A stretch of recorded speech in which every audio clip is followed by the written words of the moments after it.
Here, nearly 800,000 Americans suffer a stroke. If it happened to you or someone you love, would you know the warning signs? All day today, News 3 is joining Dean and St. Mary's to help you recognize the symptoms of a stroke. And joining us live from the Mallard Stadium is Dr. Stephen Block. He is director of the stroke clinic at Dean and St. Mary's. Dr. Block, nice to see you. Oh, thank you for having me. Thanks so much for being here. So can you first explain to us what is physically happening in your brain when you're having a stroke? Yes. Well, a stroke is when an area of the brain doesn't get enough blood, either from a clot or a vessel closing up, or sometimes a vessel breaking in the brain and causing bleeding in or around the brain. So that can show up as paralysis on one side, inability to speak or understand, which sometimes might be perceived as confusion, sensory loss in one side of the body, sudden worst headache of your life and a stiff neck.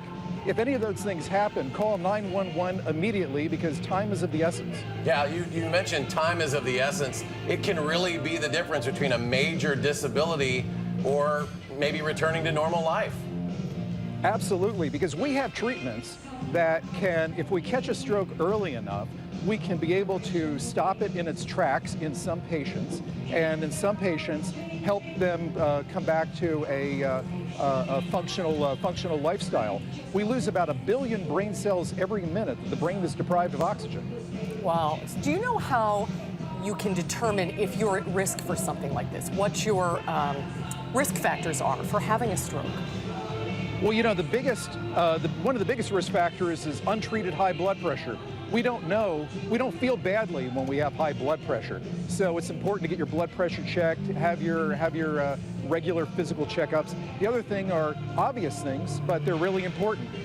Quit smoking, get 30 minutes of exercise every day, watch what you eat. Being overweight is, especially having overweight around the middle of the trunk, is one of those things that fuels atherosclerosis.